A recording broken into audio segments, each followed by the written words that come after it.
Hi everybody, my name is Nicola Yelland. I'm a Professor of Early Childhood Studies at the Faculty of Education at the University of Melbourne in Australia. This work is part of a project that myself and my colleagues Professors Carly Smith and Sonia Arndt are working on. Before I start, I want to acknowledge the traditional owners of the land on which we live and work at the University of Melbourne, that is the Wurundjeri people of the Kulin Nation, and pay my respects to their elders, past, present and emerging. This presentation draws from what we've written formally in grants and more recently in a paper in the Qualitative Research Journal, in which we begin to conceptualize the notion of the migrant child. To do so, we ask, who is the migrant child? And in what ways should we think about and more specifically conduct research with migrant children in early childhood settings? The presentation aims to provoke thinking for researchers in their work with young children who are migrants and to open up possibilities for engaging with this thinking and these ideas. For us, this is in an Australian context. By contextualizing migrant children and childhoods in Australia, we recognise that this is a colonised nation that continues to struggle with notions of sovereignty and First Nations people's struggle for land rights and the right to have a voice over their own affairs. In fact, we had a referendum last year in 2023 on the 14th of October, which called for First Nations people to have a voice to Parliament, that is our government, but it was rejected by the majority of the Australian population. Against this backdrop, potential ways in which the migrant child is implicated by diverse social, environmental and political factors underlie the many ways in which children might exercise their autonomy and participation in their lives and in research. In Australia, contemporary migration is both ongoing and complex. It's always complicated by state and territory policies, and in addition, migrant realities are clouded by federal policies. And an example of this is the only relatively recently overturned White Australia policy. This poster hangs in the Immigration Museum in Melbourne. This was only finally dismantled in the 1970s. We have been living in times where there are so-called boat turnbacks acting out Operation Sovereign Borders, where refugee boats are turned away at Australian borders. Much has been made of late of the number of boats that have made it through the cordon to reach the Australian mainland. At the same time, and especially in post-COVID times, Australian society depends on migrant workers in many areas and celebrates what is perhaps superficially often regarded as successful multiculturalism. Indeed, what is labelled Harmony Day occurs on March the 21st, the same date that is internationally recognised as the United Nations International Day for the Elimination of Racial Discrimination. These multiple perspectives offer a deeply concerning social and policy environment for researchers and educationalists, with a rebranding of the United Nations concern with racial discrimination of a focus on harmony, illustrating the desire to obscure the complexities and multiplicities of migrant realities. It is in this context that we raise questions and speculate towards potential conceptualizations of the migrant child, which recognize rather than negate the powers and insights arising from the child's experiential, relational, and deeply entangled onto-epistemological perspectives.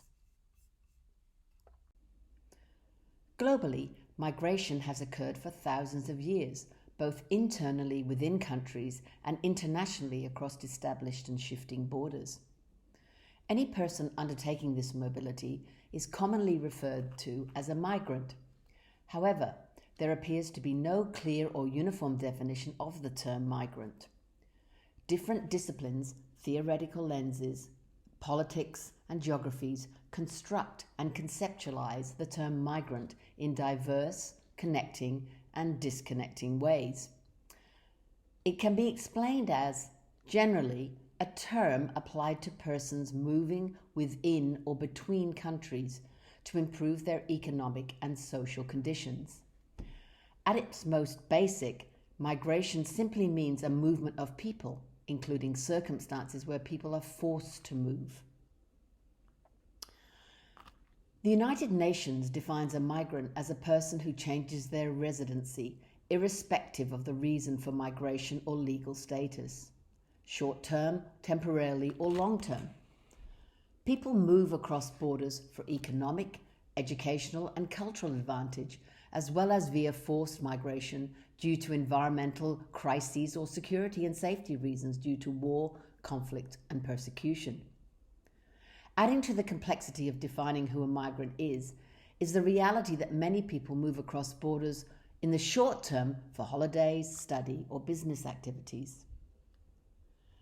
Categories or terms for people who have migrated are thus diverse, and meanings have evolved over time to include associated terms such as asylum seeker, migrant worker, displaced person, economic migrant, foreign migrant worker, foreign or international student, internally displaced person, refugee, seasonal migrant worker, migrant for settlement. Labeling or naming people who migrate raises concern about hierarchies of belonging, insider-outsider binaries, and inequities in terms of their rights to belong. As researchers, we might take up the question raised in the migration studies, such as Anderson notes, if everybody moves, when does movement become migration? Whose movement counts as migration and why? Research response to this question will always be tinged by particular disciplinary and methodological lenses.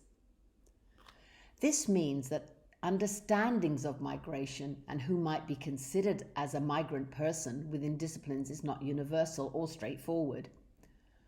The focus or topics are varied and understood in diverse ways. Within law, often there is a focus on the status of a person not born in the state and seeking entry. This exploration is generally connected to identification, constructions and processes of citizenship, and the status of the person with regard to their rights to live, work, study, or holiday in a particular country. The examination of how a person entered a country, how long they are present, and under what circumstance is also of interest in this consideration. As noted before, in recent years, in Australia, the discourses surrounding migration have been entrenched in issues of national security and border control. Critical race scholars have argued that the intersections of migration law and practice around offshore detention, deportation, and temporary visa processes have been embedded in racist discourses and display remnants of the White Australia policies. Epistemological and paradigms for transnational migration imaginaries have taken different shape and form, with King explaining, work on transnationalism has evolved in many variants and adjectival forms: transnational migrants, transnational communities, transnational citizenship, transnational identity, transnational social spaces, transnational anything you want. Transnationalism creates an opportunity to think with the idea that when a person migrates and lives in a new country or community, earlier ties, culturally, communicatively, spiritually, and belonging connectivity to the original country are not lost. Rather, it creates opportunities for expansion, creating multiple belongings, connections, and identities both here and there. As we attempt to consider how we define migrant identities, it is easy to slip into binary understandings of Australian migrant identities. This implicates the conversation within colonising discourses as if all non-Indigenous white Australians are not migrant or from a migrant background. Robertson further raises concerns about the implications of categorising and naming people in various forms of migration that homogenises culture as a status-making process and fails to see the shifting, multiple and complex identities that people take up, perform and engage with across communities over time. Srinivasan, in her research in early childhood education, calls for educators to consider their subjectivities and how this reproduces and reinforces identity politics, creating belonging hierarchies through pedagogies of multiculturalism and simplistic concepts of diversity and difference. She explains the need to engage with the operations of power and social political categorizations and identity makers that other individuals and groups as inferior and less able. This poses the possibility of critical recognition. She notes, critical recognition is about engaging in a process that is purposeful with an aim to destabilize and diffuse political power attached to particular ways of being within categories.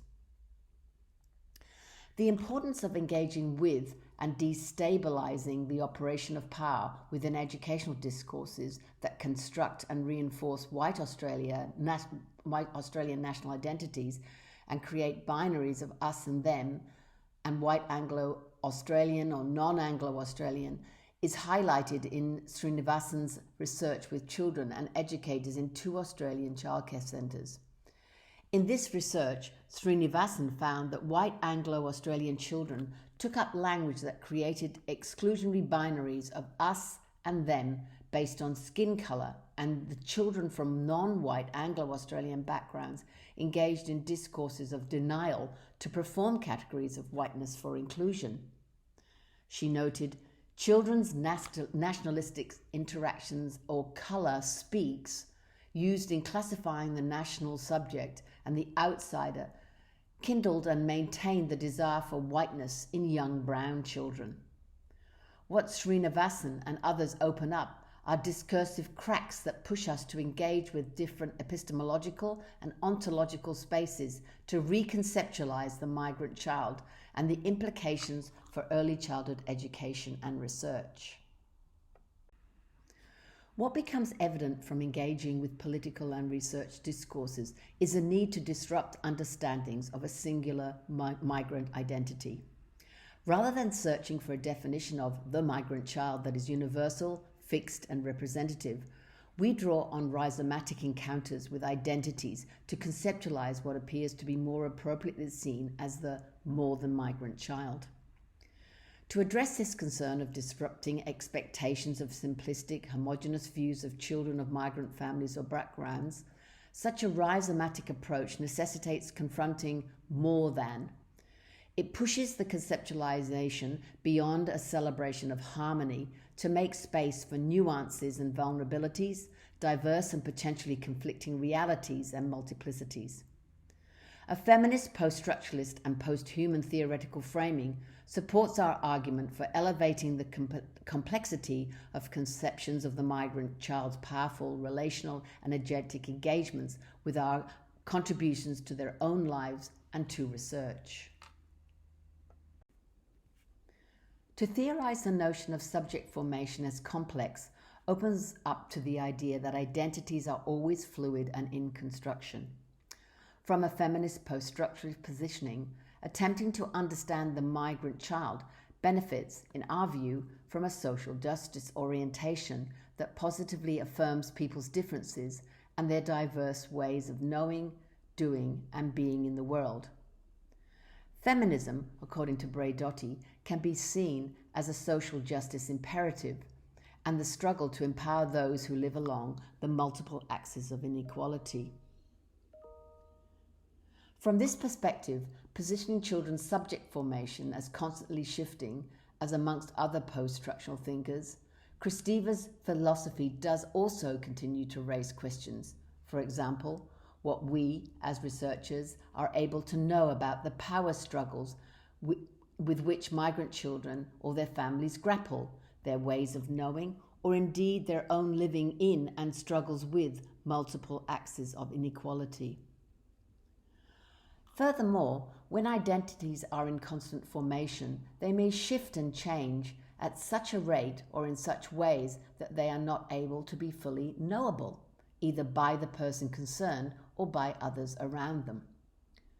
For researchers concerning themselves with children's identities and subject formation, taking a feminist stance becomes a radical act in several ways. First, it necessitates moving beyond heterogeneous understandings of human beings in some universal understood way.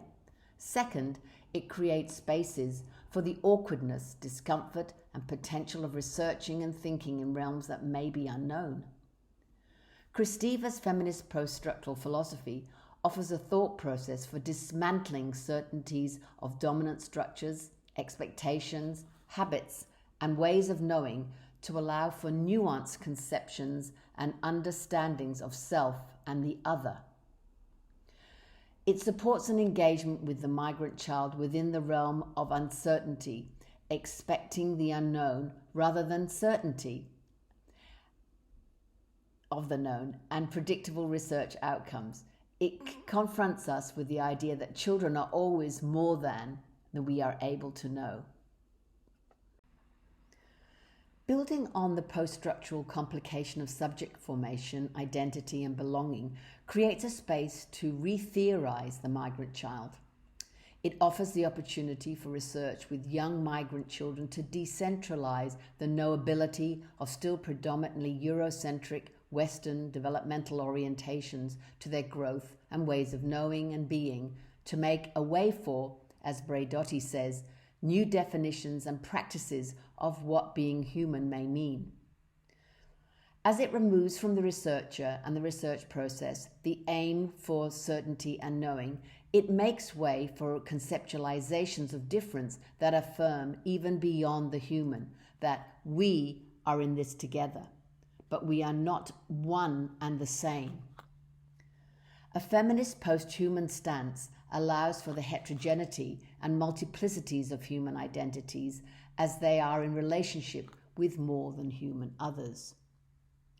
It creates opportunities for diverse readings of the migrant child, opening up to what is much more than only words and culture, accounting for children's entangled realities made up of embodied, felt, lived matter and meaning, including materialities, stories, bodies, and words.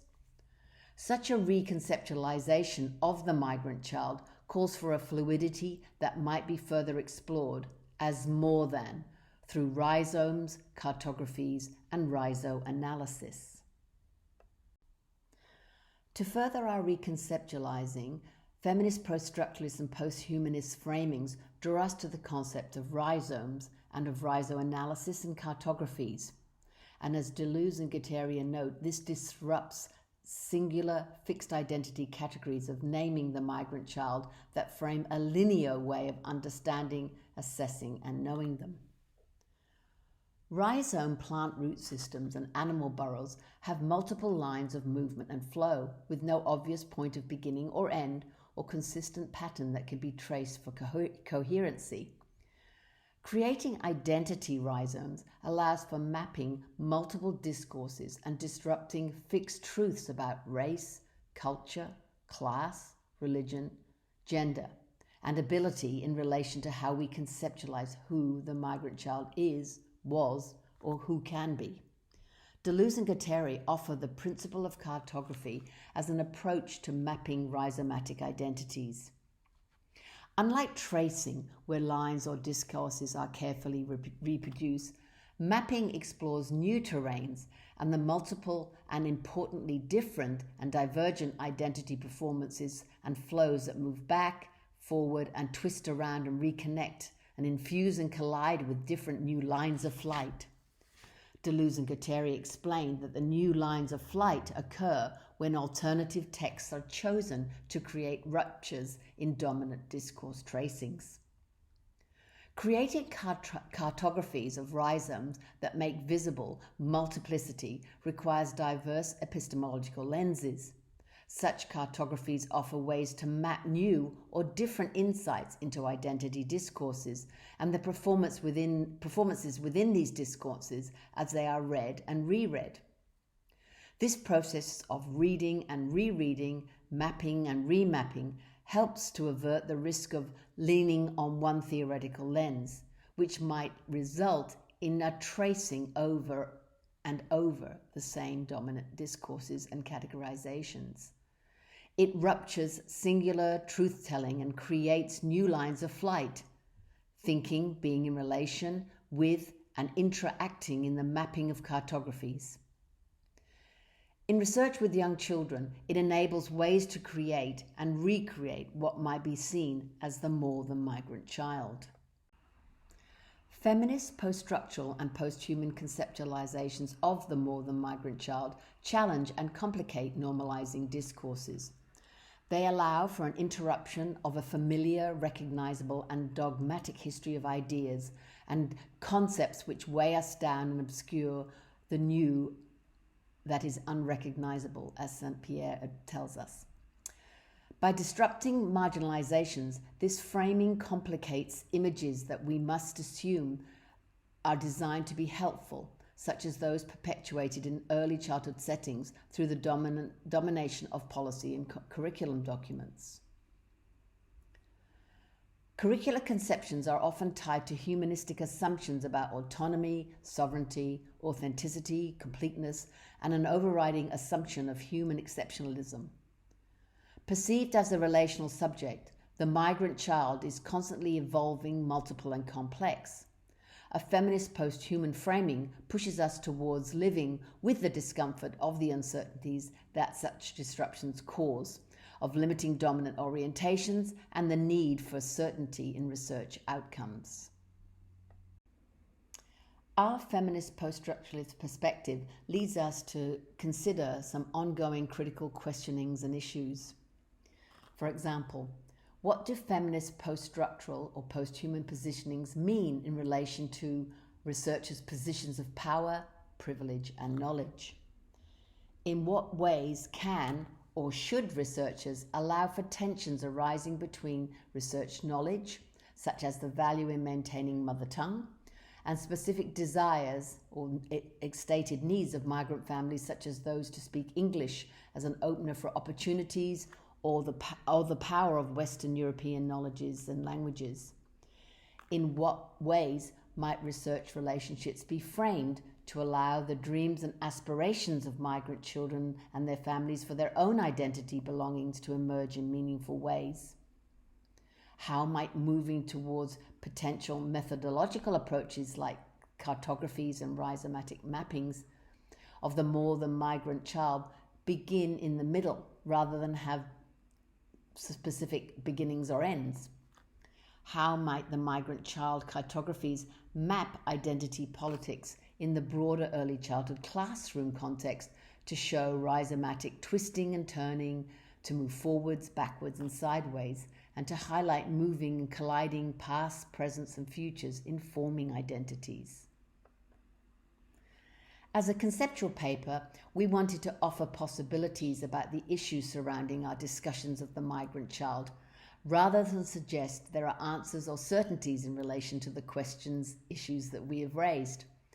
Instead, this paper is an engagement with reconceptualizing the notion of the migrant child. It is strongly motivated by a feminist, ethical and social justice imperative, seeking meaningful encounters with the children and families in early childhood research. Driven by the challenge of inviting researchers and teachers to open themselves up to multiple theories and conceptualization, a further aim has been to emphasize the value in a diffractive reading and rereading of research engagements with identities and belonging. Crucial encounters with constantly shifting, fluid, subject formations arise in human and more than human relational interactions, with diverse ways of knowing and being with oneself as adult, researcher, teacher, more than migrant or child of migrant. Indeed, we are all in this together, but we are not one and the same, as Braidotti notes. This conceptual piece has not arrived at any conclusion. Rather, it has used feminist post-structural and post-human philosophies to provoke critical questions as we continue to speculate towards potential conceptualizations of the migrant and the more than migrant child, and approaches to research specifically in the Australian context. If we proceed with recognizing rather than negating the powers and insights arising from every child's own experiential, relational, and deeply entangled onto epistemological perspective, the questions raised to disrupt the possibility of any singular identity or way of being as a migrant child emerges. Research, education, and any engagement with children and their childhoods must, if we follow a feminist post-human affirmative framing, support and enhance the learning and relationalities of all children, and all with whom they are in relation, despite and regardless of national and transnational migrant and other identities. This paper is just the beginning.